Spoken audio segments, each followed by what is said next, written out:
ფსალმუნი დავითისა 31.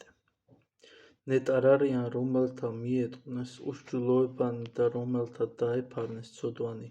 ნეტარ არის კაცი, რომელსა არა შეურაცხოს უფალმა ცოდვაი. არცა არის პირსა მისსა ზაკვაი, რამე თუ დავდუმენ მე, განკბთეს ყოველნი ძვალნი ჩემნი, ღაღადებითა ჩემითა მარადღე. რამე თუ დღე და ღამე დამიმძიმდა ჩემზე და ხელი შენი მივიქეც მე გლახაკობად, რამე თუ განმესხა მე ეკალი. ცოდვაი ჩემი გაუწყე შენ და უსჯულოებაი ჩემი არა დავფარე შენგან ვთქუ. აღვუარო ბრალი ჩემი უფალსა და შენ მომიტევე მე უღმრთოებაი გულისა ჩემისაი.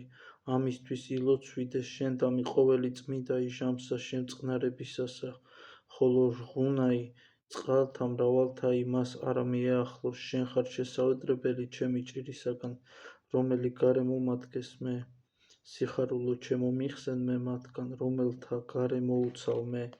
გონიერ ყო შენ და უგულისხმა გიყო შენ გზასა მას, რომელსაც ახვიდოდი. ვიგნე შენ ზედა თვალნი ჩემნი, ნუ იყოფით ვითარცა ცხენი და ჯორი, რომელთა თანა არა არის გულისხმა. ჭიმითა და აღვირითა უქცინე ღაწუნი მათნი, რომელნი შენ არა მოგეახლნეს. მრავალ გუემა არიან ცოდვილთათვის, ხოლო რომელნი ესვენ უფალსა წყალობაი გარემოადგეს მათ. იხარებდით უფლისა მიმართ და იშვებდით მართალნო და იქადოდეთ ყოველნი წრფელნი გულითა. დიდება იმ მამასა და ძესა და წმინდა სასულსა, აც და მარადის და უკუნითი უკუნისამდე. ამინ.